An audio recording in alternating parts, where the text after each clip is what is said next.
Welcome all. Welcome to the Q2 2025 Digital Marketing Quarterly Trends Report. We've been doing this now for over 15 years. 15 years ago, significantly more hair on my head, less hair on my chin. So welcome all. First, before we get started, a little housekeeping information. Of course, you're all in listen-only mode.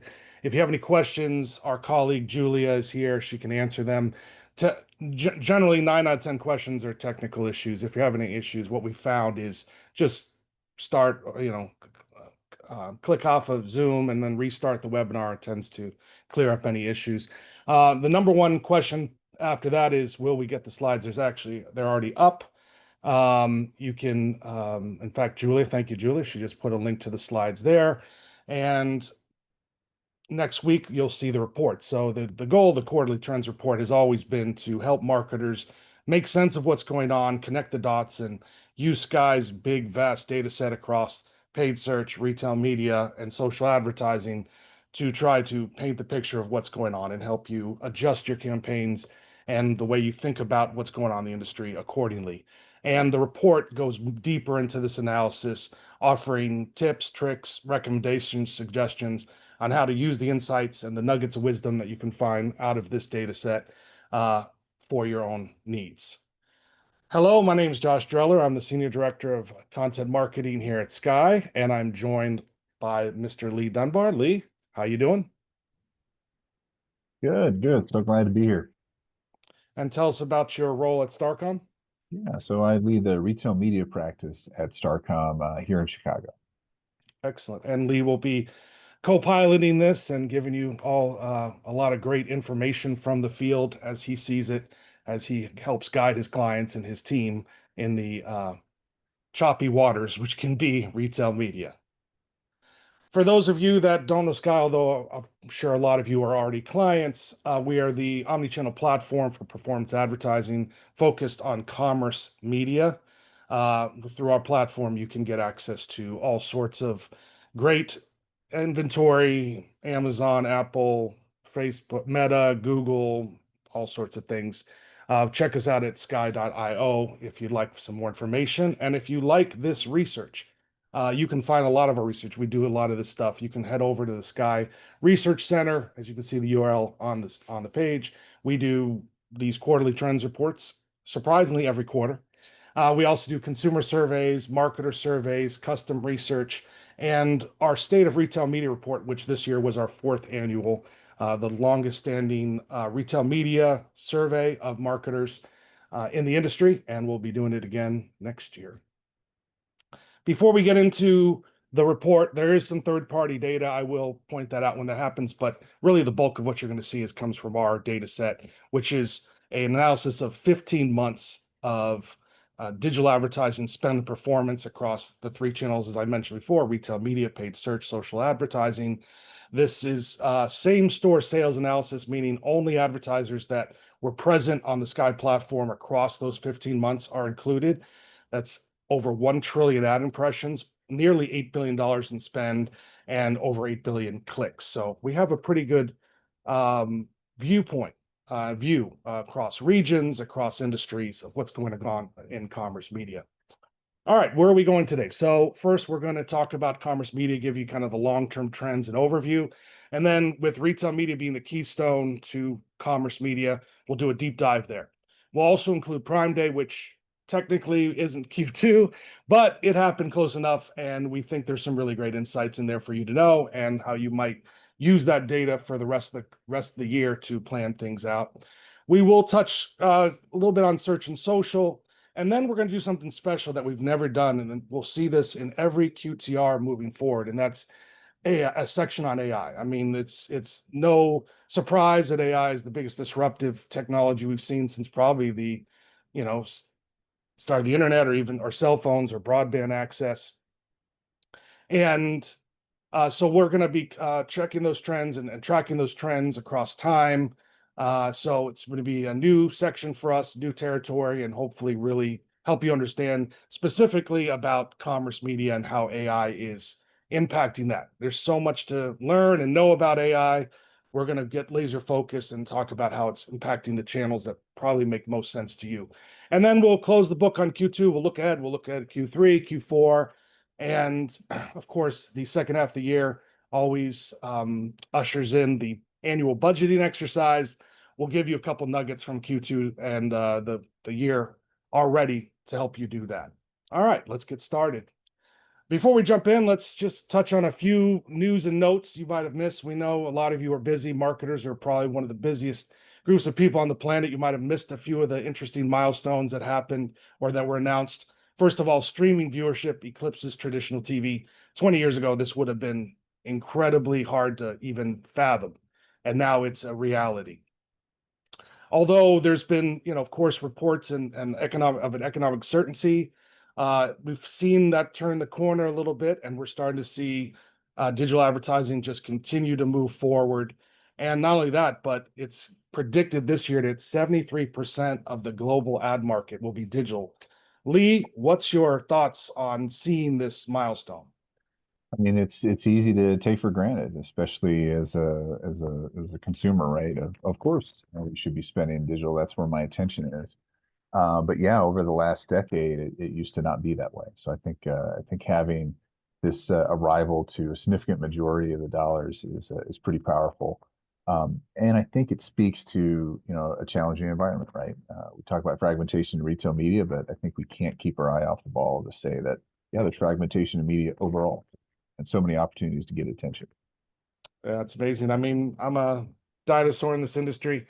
Started in 2002. At the time, working at an agency, all of digital was 3%. It was actually even not even called digital, it's called interactive, because the fact you could click an ad was like unbelievably mind-blowing to people and engage with one. So to see now it's 73%, pretty amazing. But of course, like you said, advertising follows eyeballs. Eyeballs are now on digital, and it makes a lot of sense.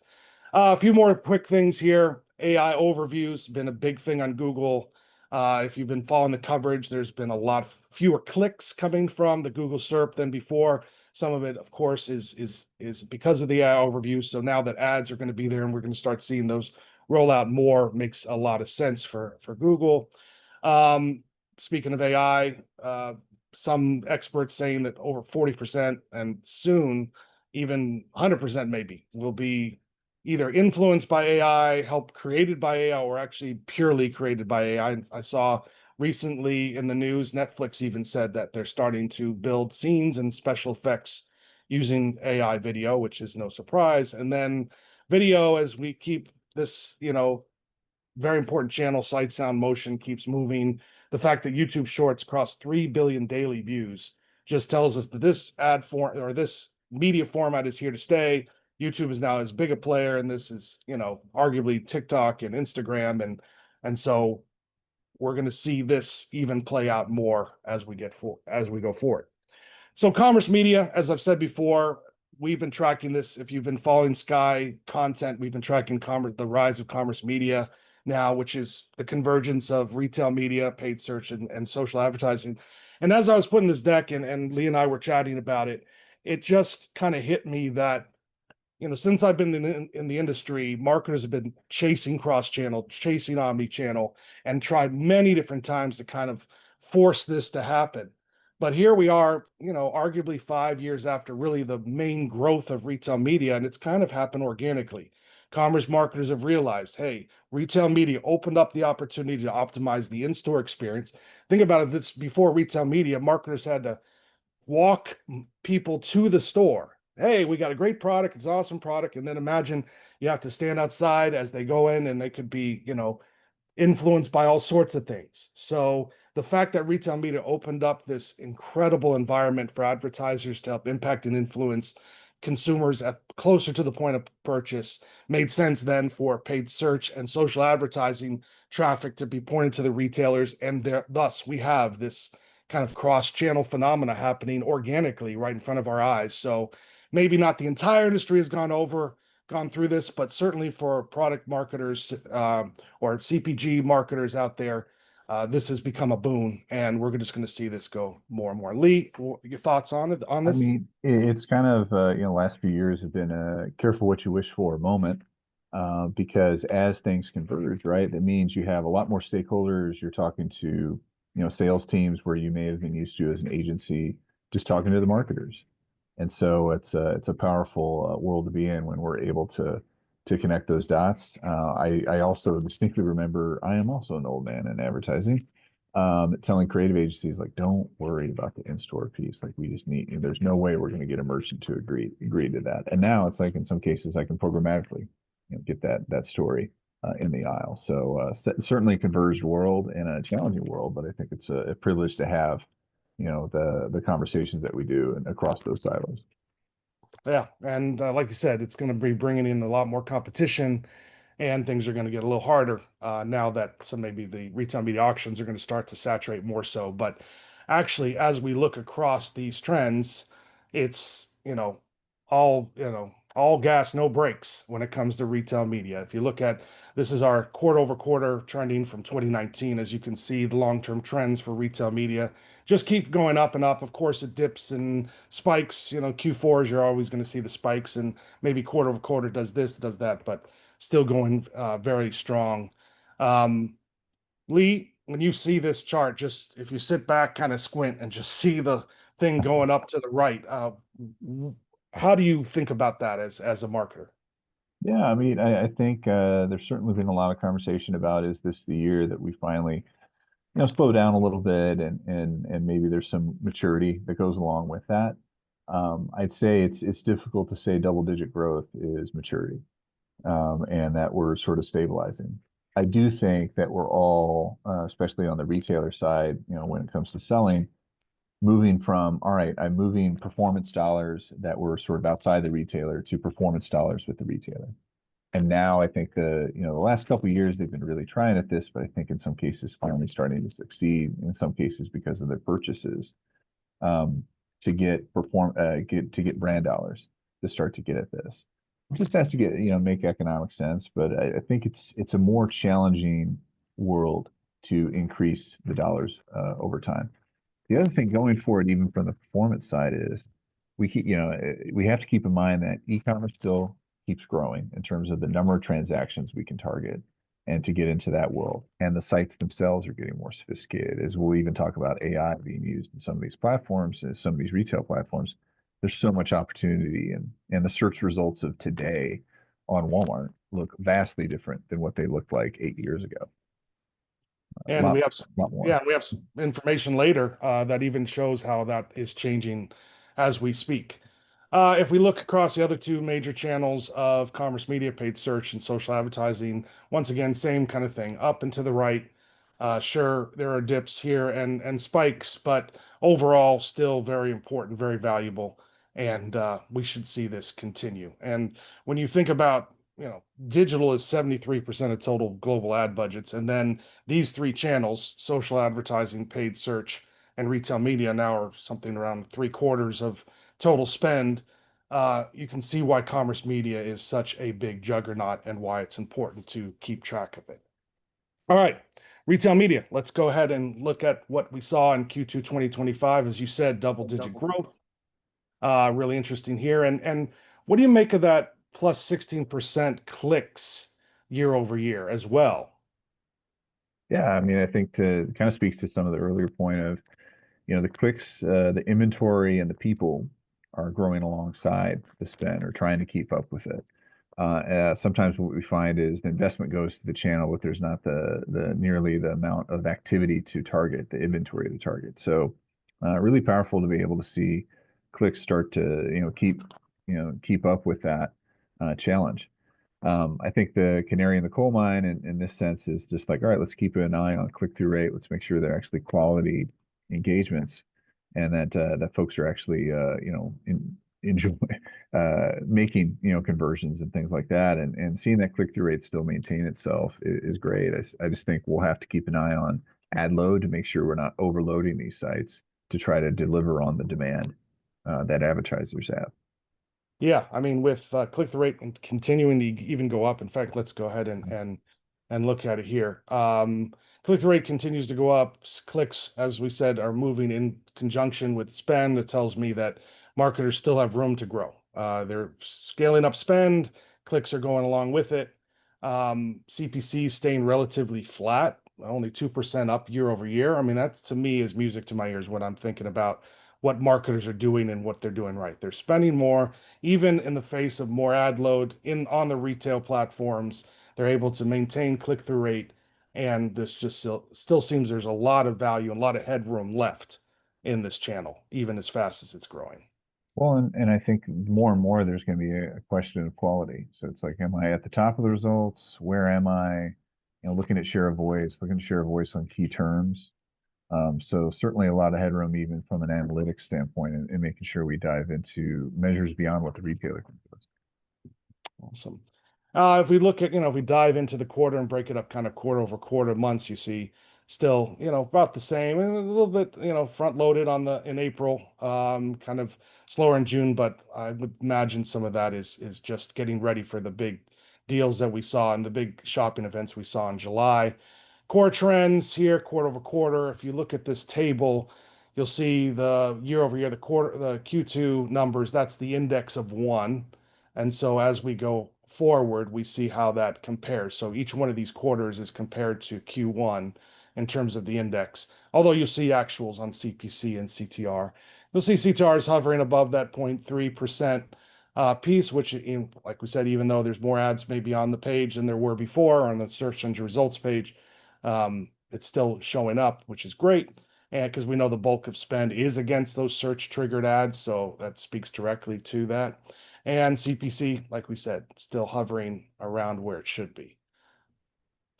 When we look across, the big player, of course, is Amazon. The next one is Walmart, and then the other category for everyone else. This is something that we've been very, very key on tracking year over year, quarter over quarter. We do know as spend continues to move into this, or we do believe that as spend continues to move into this channel, that more money will go to some of the other players as retail media marketers look, around the long tail to find value maybe where their rivals aren't at. And you can see Walmart way up, spend, clicks, Amazon still driving the industry forward, but then others, there's still value there. And look at even CPC, Lee, on other, it's actually down.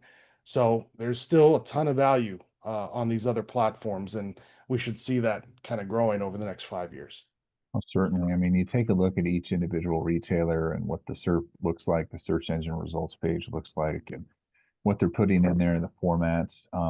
It's exciting because they're all having sort of different approaches to what that looks like. And that does mean that, in an exciting marketplace, that means you can find value and maybe there's some under leverage tactics and opportunities with some of these other retailers, certainly. And, I think Amazon keeps growing and fixing and adjusting what it's doing too. It's not slacking.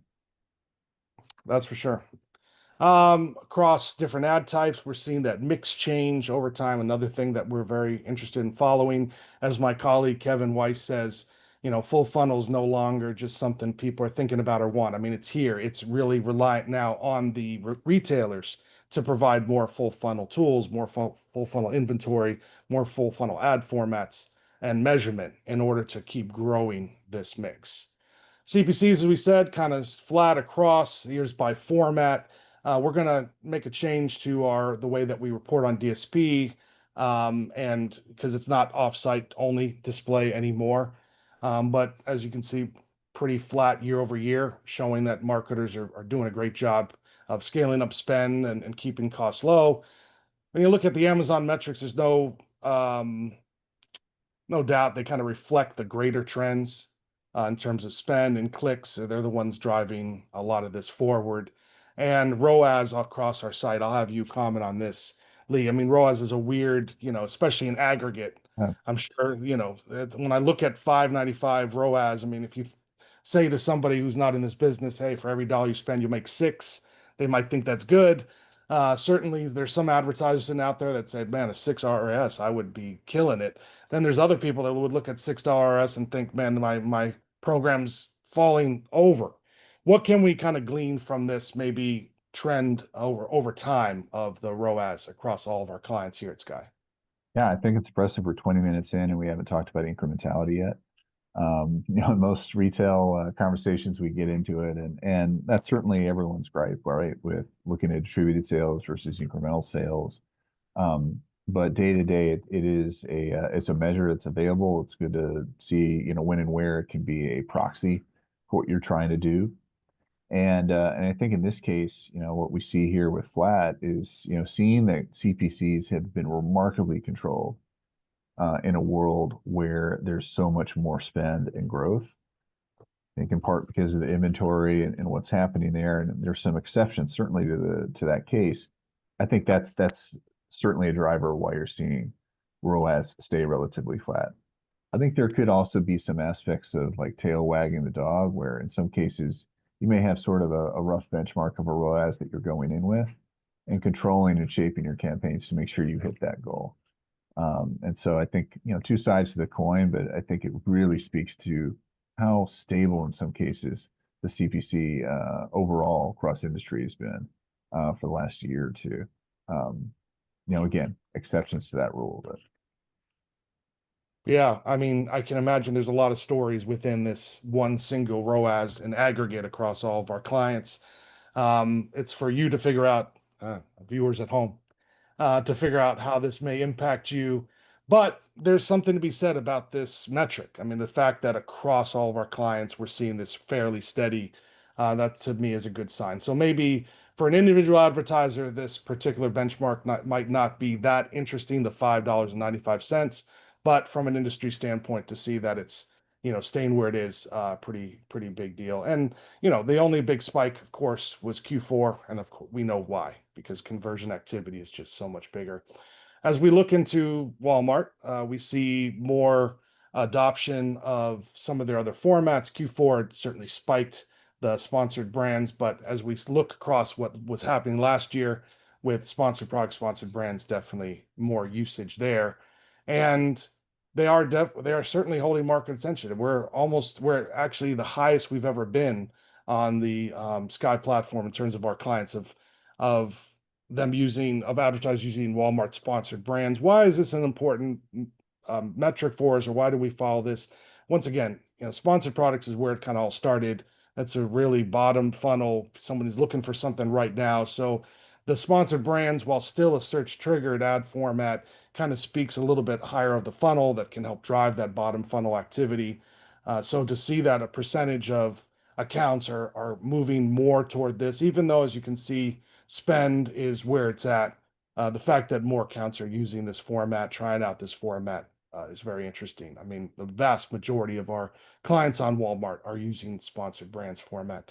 And then we're seeing also kind of similarly with CPCs, we're seeing the same kind of thing play out here with Walmart, relatively flat, even down a little for sponsored brands. So as we move forward in time, the fact that CPCs are flat or even slightly down really speaks, I think, to what you all are doing out there, and trying to keep costs low. As you imagine, as Lee, as you said, there's a ROAS component to it's return of ad spend. So there's spend and then there's return. And as marketers, we can only really control one factor of that, which is the spending. So that shows that that's what marketers are doing out there. well, and I think again, this slide is probably a huge testimony to Walmart really increasing its ad load or adjusting its ad load to keep up with demand. There's no shortage of people wanting to be active here, but even some changes we saw where we're adjusting in Q2, where the top placement can even have the opportunity for a conquesting brand. Definitely speaks to a very dynamic marketplace, and in some cases, folks might say that's pay to play. That may be true, but that's also true across some other retailers, certainly. So definitely an active marketplace. And we like to keep an eye on Walmart. Amazon is such a big player in this space. Walmart is kind of the leader, of the next level. And so by looking at Walmart, we kind of can get a sense of maybe where the rest of that spend will go outside of Amazon, given the fact that Amazon is such its own beast. And back to Amazon, looking at the shift in ad format, we know DSP is definitely starting to really pull ahead. Makes sense. I remember back in 2009, when programmatic was getting big, and I was a search marketer at the time, and understanding, someone said to me, "Look, display will always grow faster than search triggered ad formats because searches go up incrementally, whereas display is almost infinite number of ad impressions. So as we see year over year, in fact, when we get to the Prime data, we'll see that play out as well. Uh, Q2 just is, was the highest ever share of total accounts using Amazon DSP. Now almost half. We'll probably break that 50% mark at some time this year. And you can even see spend, higher percentage of total spend going to Amazon across our client base, even then from Q4. So this is truly the future is truly DSP. If you're, I'm sure almost every one of you are using DSP, Amazon DSP, but maybe now's the time, and maybe the takeaway here is let's really start doubling down. Let's really get more sophisticated. Anecdotally, I've heard how people are trying to use AMC more and commingle data from different sources. So if the first era of DSP was just using it and using it in more full funnel way, I think the next era, the next 3 or 4 years will be defined by the ones that figure out the way to use it best and not just use it. Lee? Well, I mean, I think DSP is often the relief valve for brands that may be experiencing heavy competition from a search perspective. And so by being able to find these folks outside of the Amazon environment, and as you said, do more sophisticated targeting, in some cases, very simple adjustments using AMC, that's powerful. In some cases, you might see comparable CPCs depending on the category. So I think it speaks highly. I think obviously Amazon's been making some significant investments to improve their DSP as well. Yeah, and I know this year they started offering the ability to do individual vouchers, not just blanket deals to everybody, but you can actually target individuals with deals. Maybe vouchers isn't the right word with deals. Um, so just they're not sitting on their hands either here, Amazon. We're going to see some significant innovation as they are looking at the same thing we're looking at, I'm sure, and they probably, likely have better data. They know where things are happening, where they're growing, where they're not, and will innovate accordingly. Look for CPC again, somewhat flat. As I said, you're going to get this data. You have these slides. You'll get the report next week. You can look through this stuff. And that includes probably what you're more interested in is maybe the category of either the client you're working on at the agency or the brand type that you're at. Now, but you can see CPC and spend where that's moving, but very stable. Q2, kind of when I look at it, when I step back and I was analyzing this stuff over the last 3 or 4 weeks, what I saw was a pretty consistent and stable channel of retail media, which leads us to Prime Day. As I mentioned before, not Q2, but Q2-ish, Q2 enough to include in this analysis. We did release our analysis, so this is just kind of a slide version of that, so you can go back and check out our blog post that was released. But from at a glance, these are not Skai numbers. These were numbers that kind of were circulated after the event. Largest week of e-commerce spending in the history of that we've been tracking, 24.1 billion, certainly led by Prime Week, but some of the other deals that we saw and other sales across major retailers, Walmart, Target, Best Buy, etc. Grocery, interesting, was the top growing category. The thing that jumped out for me on the Prime Day press release from Amazon themselves, 2/3 of items that sold were under $20. When you think of big sales, you think, oh, big consumer electronics and big things here and there. But really, because of probably what was going on this year, Lee, a lot of people were looking for deals on this, essentials and household things and subscribe and save. The last few years, I think the shoppers become a lot more sophisticated in understanding when something's going to be on deal, what's the right time to buy. And yeah, as you said, it goes beyond TVs and electronics. It goes to almost every category. What can I buy in bulk? What can I add to this order? Um, and then as you saw here with this year, the overlap of Walmart and Target also having their own moments, not staggered, but just straight up the same week, was definitely a significant driver there. But yeah, that under $20, I think that was one of the ones I walked away with, where I was like, okay, time to really rethink what brands have a right to win here. And, we had the 4-day Prime Day, of course. And after day one, I was doing some of the analysis and I saw this note. Guess what I did? I went to Amazon Basics and I went through and I looked for things to buy. I ended up buying a bunch of things that were extremely on sale. And the first deal, not because, usually the first subscribe you do is going to be off, but there were some amazing deals for the first time you try. So some things that maybe I had never tried before and had been kind of brand loyal on my side, I did went and I said, okay, let me get maybe the first order. I can always cancel the subscribe. Let me just see what Amazon's, white label products do, and we'll go from there. And now the boxes have started to accumulate. Well, depending on the category, we saw using some of the Profitera data, the number of deals that Basics and other private label brands, Limo, et cetera, were putting on were pretty significant. And so they were in the top 20 of products on deal in terms of aggressive discounts easily. And usually it's like, okay, it's time to get a Kindle, and it's time to get just about any other category, I think, for a lot of shoppers. Interesting. And we actually saw that we did a summer survey of 1,000 consumers back in May.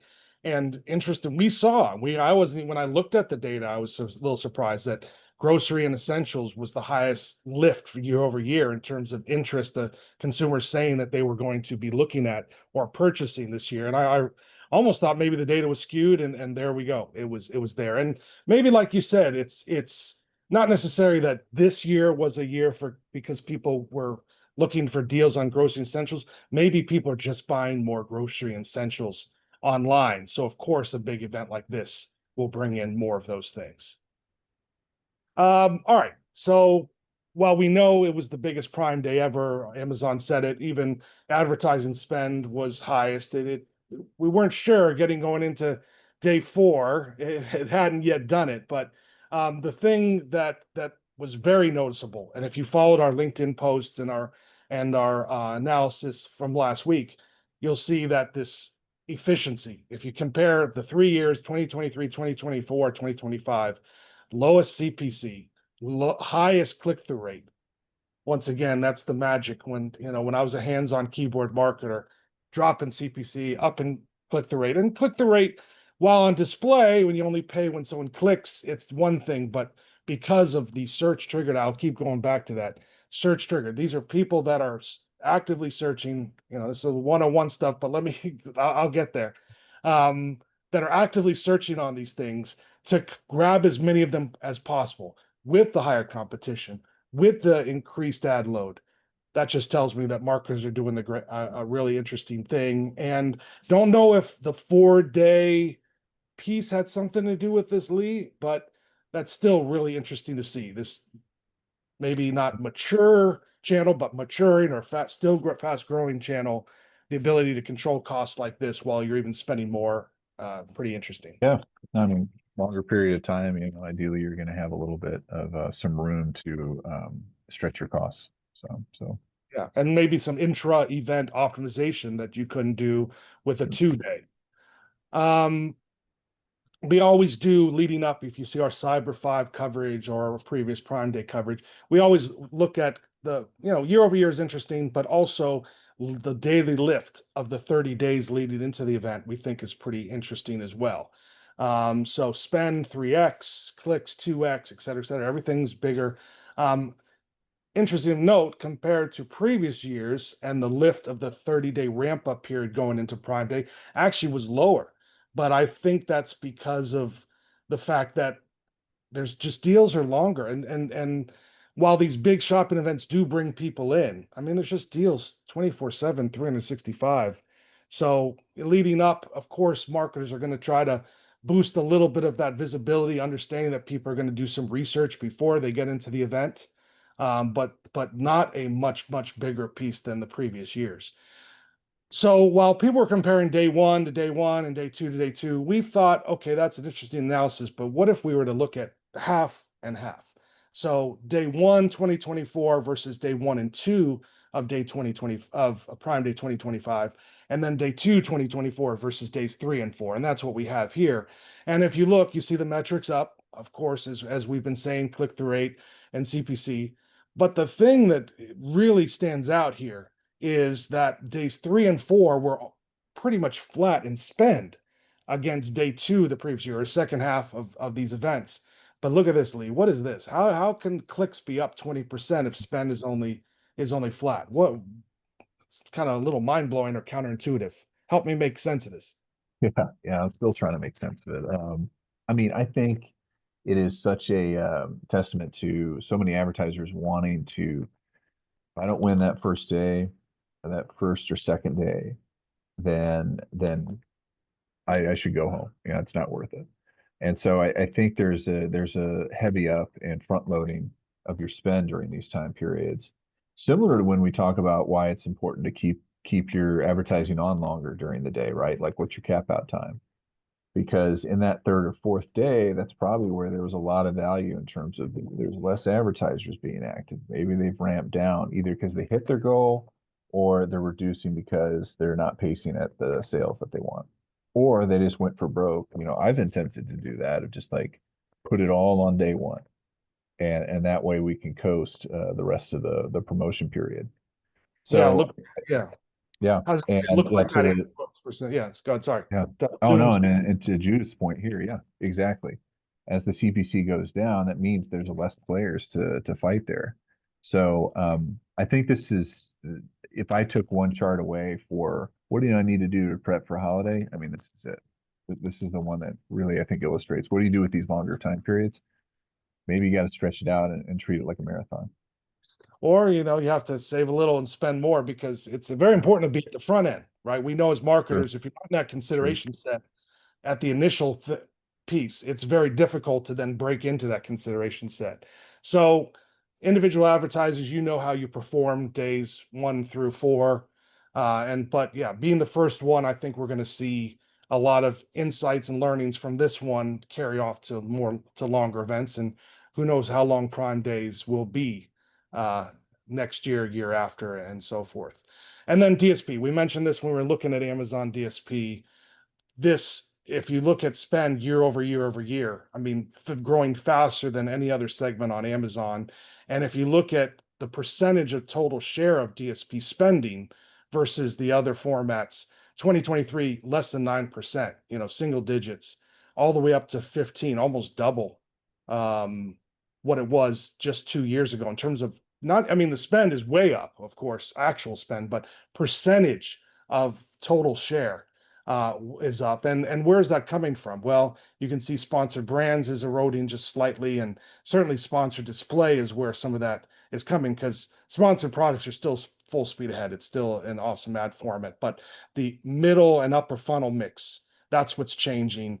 And we can also, give some flowers to Amazon on the way that they've been innovating with DSP and offering some of these tools and things that can make it even more valuable. So not only does it allow you offsite, onsite, and all these other things and connecting with AMC, but it just seems like this is truly programmatic future of retail media is certainly clear. Well, and I think the publishers and SSPs are getting a little more sophisticated, right? Like we know there's so much content around Prime Day itself as where are the top deals. And so we saw a number of packages that were designed around that of just like, all right, be in those contextual environments where people are looking for deals outside of Amazon and looking for that cheat sheet that's going to guide them through the 4 days.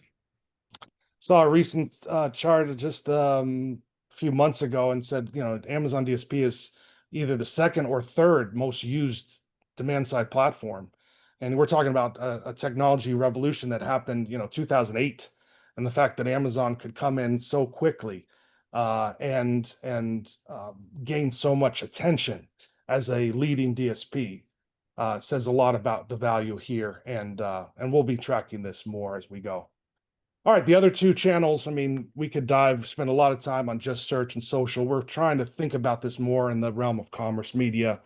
So I'm just going to touch on this so we can get to some of the other parts of the presentation. But as you look at, account distribution, as you break apart the numbers, really you see what's happening. And here, this just shows percentage of accounts on Sky that increased or decreased spend. It's what we see almost every year. Some are increasing, some are decreasing. You got to kind of break that apart.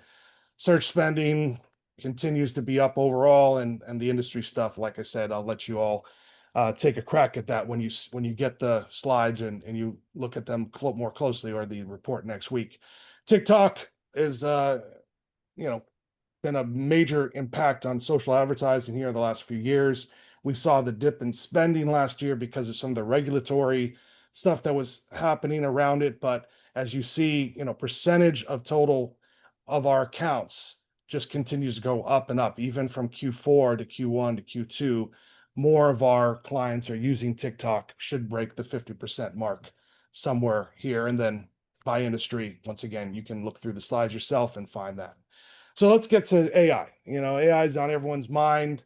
For us, it's a huge thing what we do at Sky. In fact, we've had AI and machine learning embedded in our tools for so long. Really, when people think about the AI revolution, they think of December 22, the release of ChatGPT, or November 22, end of 22. But look, this stuff's been going on a long time. And so, how's it reshaping commerce media? That's the key, and that's the thing that I think is most important to those of you watching this now and how we're thinking this at Sky. So, as I mentioned before, we've been doing this now for over 15 years, our quarterly trends report. This is the first quarterly trends report where we're going to start tracking AI, and you'll see this every quarter moving forward. So, let's just start with perception. CMOs, actually saw a study this morning about how the CMO is really becoming the AI leader at companies, not just within, of course, the marketing department, but the companies are looking at the CMOs, who are generally the more cutting edge C-suite executives, to lead their companies in AI. So the fact how CMOs see AI is really important. And if you look here, I mean, what stands out from you when you look at this chart from BCG, about where CMOs are scaling Gen AI? I mean, to me, it just shows that there's just so many flavors of AI, right?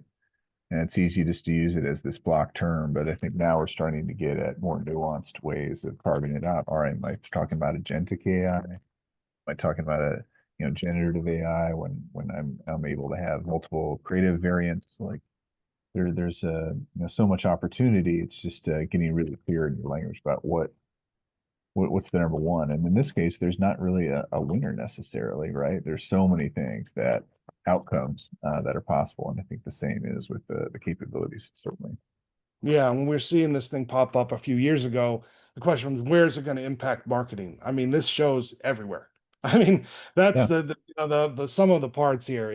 And this should be no surprise for anyone sitting home. But once again, we're tracking this stuff. This is from a Q2 2025 data chart. Um, so we'll track this thing over time, but I don't think we're going back from this.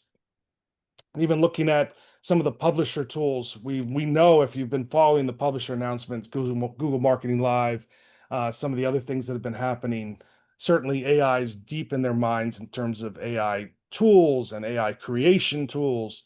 So Performance Max being kind of the old daddy, the tip of the spear, especially on the Google side for the AI tools, although they have even more.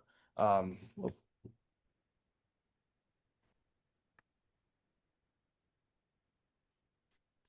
all right, hold on one second. Sorry, a little technical issue So here. one thing with PMAX, at least that we've discussed, is it's similar to any other use of media where you're having someone kind of act on your behalf, right? Are they being transparent? Are they able to deploy the tactics that you want? And are you able to have that control? And so just like with managed service, or yielding to an AI agent to kind of act on your behalf, I think there's certainly a lot of opportunity to scrutinize and find ways to customize how you're approaching things. So certainly, so many folks are using Performance Max, but as that starts to get rolled out, obviously Amazon has its own approach, Instacart has its own approach here as well. It's one that bears scrutiny, right? And just as you would an agency or a managed service partner. Yeah, and for those Sky clients out there, our kind of stance has been, as you said, you got to have some scrutiny and trying to break apart the black box for you all. And if anything, what can we learn from PMax that can help us run the rest of our search accounts? So that's interesting, because Performance Max has all these signals that Google can't surface to marketers. It has all this stuff going on behind the scenes. So learning from those things is really important, and a way to get more value than just what your investments are doing in these AI tools that can help teach you. And we've seen, of course, CPC kind of stay where it is and spend and the rest go up. So we saw like how CMOs are looking at this. I want to share some stuff. We have our own AI, of course, Celeste AI, the first Gen AI marketing agent purpose built for commerce media. But this is not a promotion for Celeste AI. There's a reason I brought this up, Lee, and that's because I'm interested to see how people, hands-on keyboard marketers, are really using Celeste and what they're using it for. We don't have access to the actual prompts and queries. That's private to the account owners themselves, but we can see from a high-level view what kinds of prompts are happening. And when I put this in a pie chart, and you can see there's, reporting issues, reporting questions, brand questions, troubleshooting, platform troubleshoot, you know, again, kind of like reflected in the CMO chart everywhere. Marketers are using this everywhere across the campaign life cycle. I will start trending this out. So next quarter, we can see how these things are changing over time. I would imagine that as we go forward, that maybe as marketers become more familiar with AI and how to use it, maybe more strategy questions and how to do it, but maybe their prompts and questions across things like troubleshooting and reporting will get more sophisticated too. So this might actually stay somewhat similar, but the prompts themselves are going to up level. Any big Certainly. surprises here for you? No, I'm actually very surprised that performance and pacing insight didn't, take over this whole chart, just because that feels like where a lot, at least when we were experiencing Celeste and kind of walking through a demo, was like, okay, I think I saw the most there. I think with strategic questions, all these other questions, I think that's great. That sort of unlocks some other opportunities, certainly for practitioners, agencies, marketers, sales folks to all kind of, all right, what do I need? Where does that co-pilot sort of sit there and give me something, and then I can build off of it. So the more it can be a multiplier, the better, versus or replacement of like reporting, things like that. And every quarter, we're going to start bringing you one big trend. There's so much to keep track of with AI. I mean, we're saying we're just going to kind of focus on AI impact on commerce media, but even within that, there's so many things to talk about. And we've seen with AI, unlike previous innovation cycles, which have been, rapid periods of innovation, then this plateau. And at the plateau is when you have a little bit firmer ground where you can make decisions, make hires, make optimizations to your anything you're doing, let alone outside of marketing.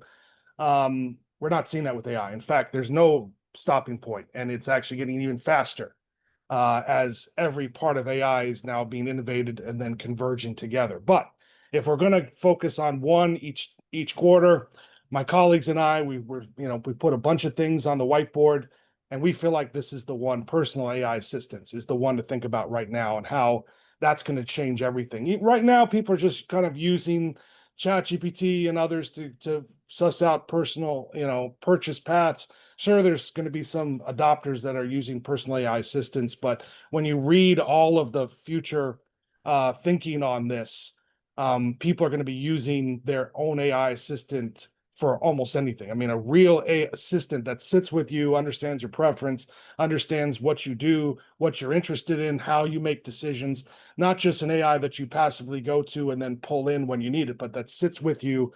And we're very, very close from having AI that just sits and watches your computer screen with you all day long, so that you don't even have to kind of pull it in. It's just there.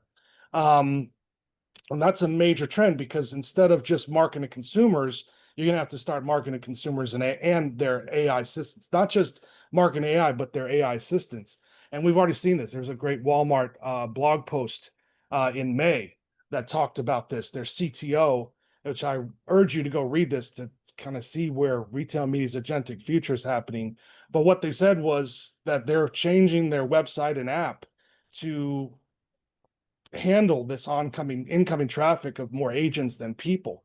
And some of the things cited in this blog post were, okay, if an agent is going to be browsing and then bringing back information to their user, then less emotional creative, less emotional text, less emotional headlines. In fact, if you look at some of the best practices for AEO, that's the SEO version of agentic engine optimization. The best part, whereas SEO, there was a lot of keywords, a lot of text, a lot of keyword minimum sizes. With AEO, and of course, the way that we're looking at agentic shopping, uh, fewer words, fewer text, because the more you put in there, every new word can confuse an AI. So shorter, we're going to be seeing probably shorter bullets, shorter text, more direct headlines, less, like we said, emotionally creative, or at least as Walmart's in this Walmart post, we had an expert kind of talking about that. Um, Lee, what are you kind of telling your clients about, this part of the AI future? Well, I mean, I think there's going to be so many different models here, right? Like what's laid out by Walmart here. I'll be very curious. They just hired Daniel Danker over from Instacart at Walmart to lead their AI efforts as of yesterday. So I expect this to, evolve and change. But at least from what we see here is it's a very open model that Walmart's, counseling, right? Where it's going to integrate with a variety of different agents in theory. I think what's interesting is you might, argue that Amazon and Rufus, that might be a more owned and end-to-end, almost walled version of that. Does Rufus interact with other agents? Does the agent, kind of get past the bouncer and able to do what it needs to do with Amazon? A lot of different models. I think the other aspect is it'll vary by category. I think especially with Walmart, right? I might trust an agent to go, all right, buy my bread that I always buy, right? But if I'm looking for a toy, I want to get the right Lego, set for my son, and I don't want to let an agent just pick that, right? You know. Anyway, maybe other dads are different, but anyway, there's some interesting agency that a person might want to have depending on the category. Well, we know it's going to impact, Yeah. as recent ANA conference, Rashad Tabakawala said, AI will impact every inch between you and your customer. So for those of you sitting out there, should not be shocking. You all know this, but have you really thought what it will mean to market to 50% person, 50% agent moving forward? And even with your Lego set analogy, you're not going to have to tell ChatGPT which Lego sets your son already has. Your personal AI assistant's already going to know. So what's the next? Oh, Fair. he's been buying these Star Wars things, and now there's a new Star Wars Lego set. Maybe that's what he would be interested in. I hope you don't stop talking to your son about what he wants. But then again, who knows? Maybe your agent will talk to his agent, and they'll come Yeah. up with things, and then your agent will talk to Rufus, buy the thing, and it'll just show up. It'll just be as Well, surprised when he opens that yeah. gift as he Yeah. is. Yeah, Um, exactly. so since we're kind of getting out of time, I want to get to the rest of the year, but we have 3 slides here about how AI will, and specifically this trend of personal AI assistance, it will be impacting the 3 channels of commerce media, retail media, paid search, and social advertising. The only thing I figured I wanted to show you was I used AI imagery for this entire section. And if you look on the right hand side at our shopper here with her assistant. Just check it out, because for each subsequent image, I fed that same image in and said, okay, now give me an image for paid search. And then I fed the paid search image in. Now give me one for social advertising. So just check out her face. That gets more and more monstrous and weird as we go. And here we go to social advertising. So look, humans are still needed. Someone's got to say this is not right. She looks a little weird. We can't, even though Gen AI can create a zillion images in much shorter time than humans. We still need a human on the other side say, no, this will freak people out. This will not be a good image to use. Although I used it purposely for that reason. All right, as we said, looking ahead. So Q2 in the books. It's been in the books. I mean, it's already the 24th of the month. So let's look ahead. Q3, Q4. What's on the books? We got Mark back to school coming. We have peak seasons happening Q4. Any tips, just off the top of your head for the rest of the year? We'll talk about Q4 in a second, but just in general that you're kind of talking to your team about. Yeah, I think there's we saw it even in Q1, a little bit of front loading of purchases. I think some of that fueled maybe some of the Q2 behavior we saw. And so I think just don't be surprised if you see bumps at certain times for certain categories well ahead of Q4 as folks wanna, hey, maybe I want to buy that or use my dollars wisely to do that in Q3 versus Q4 or We've been I think it's been seeing interesting. Q4 earlier and earlier, over the years. I mean, it used to be November 1st. It used to be the day after Halloween. That's, when things happen. Then in the last few years, we've seen October, be where the Q4 shopping season starts, at least for advertisers, to start seeding in the minds of consumers and start kind of putting those ideas in their head. Who knows? Maybe we'll start seeing it even sooner. But as I mentioned earlier, budget. So, as when I used to work on the agency side, this is something, we all came back from our vacations in July and early August, and then had to jump on this stuff because we had to get our budgets to the brand reps, and the brand reps then had to get their budgets up to their directors. Those directors then submit their budgets to the CMO, and then the CMO and the CFO kind of fight it out in a good way. But using some of what we've seen in Q2, DSP, when you think about budgeting next year, Amazon DSP, whatever you're spending, you might want to spend earmark a little bit more toward it, and then even your AMC efforts, whatever supporting things you might need to leverage that tool more, whether that's technology or expertise, that might be interesting. Paid search, we know that organic search and organic search traffic is starting to get cannibalized by not just AI overviews on the SERP, but by AI agents themselves. ChatGPT recently hit, a few months ago, they hit 1 billion searches a day. Now they're up even to more than that. So you might have to think a little bit differently about your paid search budget. And then social, which really kind of rounds out commerce media. I mean, you can't really do these things. Paid search and retail media, for the most part, are these pull mediums. You got to wait for people to search. But how do you get people to search? You get stuff into their head, and using the great hyper targeting from social and all the things that are the signals that you can find on social, certainly make commerce media work really well. Q4 is Q4. We kind of really kind of talked about it. We have a minute left. Just want to remind you, there's more resources. If you like this, you'll get the report, a link to the report next week in your email. If you registered for this, not even just came to the webinar, but registered, you'll see that. And there's all sorts of great stuff. I still think, the State of Retail Media Report, we do it at the end of every year and we release it at the beginning of every year. There's still a lot of great stuff in there that will be relevant for the rest of the year if you haven't checked out that report. And of course, this webinar will be in report form, as I said. More analysis, less charts. You might want to use the slides and the report together, but the report will have more explicit tips and tricks, and that kind of leads me to the last thing. Thanks for coming, Lee. I'm going to give them my tip. I'd love to hear your last tip, and then we'll sign off until next quarter.